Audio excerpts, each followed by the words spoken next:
Hello, another day of Bhagavad Gita Sadhana, and here's something we haven't had to do in a while, which is have all the tech purely inside because of the amount of rain. Um, yeah, today, don't go in or on Lake Erie. We've got rip currents starting tonight and water spouts, chance water spouts all day. Woohoo! I'm not scared. I'm actually excited because all this study of Bhagavad Gita and Samatvam, the ability to stay constant, or one word I like is steadfast, even through the opposites of existence. And one of the biggest opposites of existence that we face as embodied beings is our perceived concepts of life and death. Those seem to be pretty opposite to us. Like, I am alive. The flowers are alive. Hello, flowers. The table, we would say, is dead. The grass is alive. The flower pot is dead. According to a lot of spiritual traditions, and actually science is now backing this up, actually nothing's really dead. I mean, they may not move or act the way we do, but everything in this universe, including things we think are dead, are conscious, have some sentience to them. What does that imply? Well, it implies lots of things. But for us as humans, as we segue from chapter 7 of Bhagavad Gita and its teachings on Samatvam, equanimity, into chapter 8, which is all about death, it does imply that for us, even though life and death seem like two opposites, and we try really hard to cling to one and avoid the other, that they're the same, that you are the same, whether you're alive, whether you're perceived, shall we say, as alive or dead. And that's because, according to Krishna, according to so many spiritual teachings, the part of us that dies is just the temporary part. The part of us that lives, it goes by many different names. It could be the soul, the spirit, Atma. It keeps going and going and go. It's your real self. One of the things the Gita says is nothing that is real can ever die or stop. When you find that real self, then if you have a fear of death, Western culture really plays this up with horror movies, right? When death comes, you'll be the same at your core. You'll be the same as you were in life. You'll be the same in death, and then life again. Although now, as we really know, it's a distinction that's created artificially by us. Life and death. It's a matter of perceiving. I'm perceiving getting a lot of rain on me. I hope the book survives, as we're chanting again from one of the Song of Your Soul books. I'll be doing the poetic versions of the final verse of chapter 7, and then verses 5 and 6 of chapter 8, just to kind of reinforce this idea. So I'll chant. You can listen, or if you have your books, you can chant along to the sound of the pitter-patter of the rain. Krishna says, those who know me as the essence of gods and world and sacrifice, steadfast in mind, they will know me, even at the moment of death. And before we go to chapter 8, so you can flip, the me here are capital M me's, the true self, not the little temporary self, the physical self or the ego that we cling to. Okay, chapter 8, verse 5 and 6. At the precise time of his death, the one who leaves his time-bound frame and remembers me will enter my being. This is beyond doubt. Whatever thing a man thinks of, whenever he leaves his body, to that he goes, in that exists, because of his choice, Arjuna.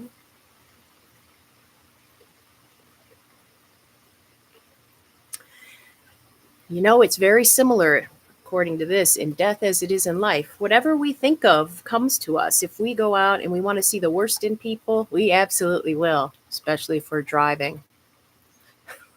in traffic. If we want to see the best in people, we will, and that includes ourselves. And things like that are going to affect not only our material transient life, but what we encounter throughout the timeless eternity, we could call it. Something to consider. Okay, let's do our physical practice, our contemplation. I will be getting a well watered tree in today. So, tree pose, however works for you, and I'll let you know when to switch.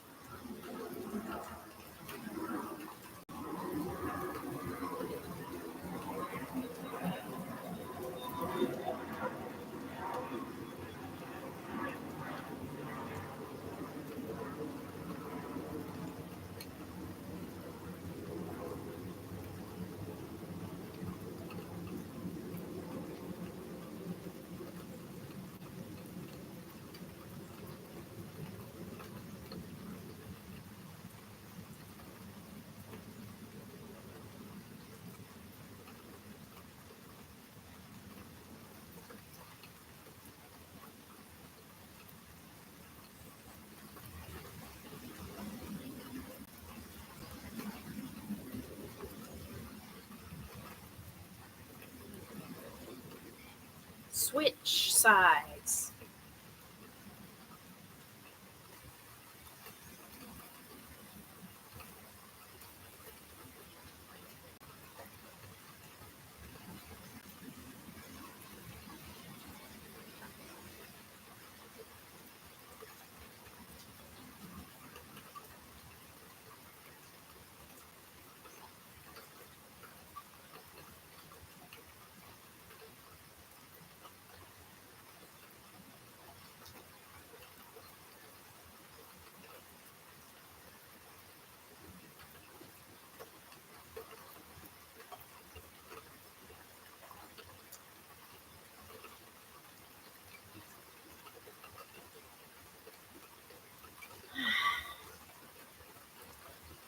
I feel well watered. So today I invite you simply to spend time contemplating in whatever method you like death, because in polite society we're not really supposed to talk about it, and if we say we're thinking about it, people might want to prescribe an antidepressant or something. So those of us who lucid dream, this might be very useful as well, because I've died many times in my dream. And the experience is actually very helpful for facing death in waking life. So I just invite you to think about death, reflect on your ideas of it, and what you're going to be like after you die. See you in 5 with the towel.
I'm coming.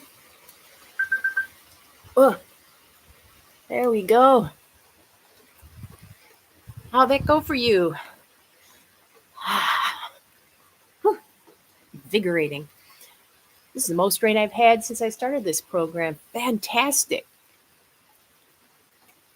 I feel washed and cleansed. Today's practice is dedicated to my Aunt Paula, who told me she loved me before I was born. I know she did. And she's always been one of my favorite people. And I know that whichever one of us dies first, the other one will continue to love them. And we're getting into this section on bhakti yoga, the yoga of devotion, some people call it. Love stronger than death. If your love is constant, death has no hold. Well, anyway, just some light things to think about on a Sunday. I hope you have a delightful rest of your day. Thank you so much for being part of this. And I'll see you tomorrow. But it might take me a while to shut this off because I'm all wet and everything is touch screen. And I know that my touch screens aren't happy when I'm wet. So let me see. You might be with me for a while, but feel free to go whenever you want. All right, let's see. Can I get this to work? Okay, it's going to work. Bye bye. Maybe. Is it going to work?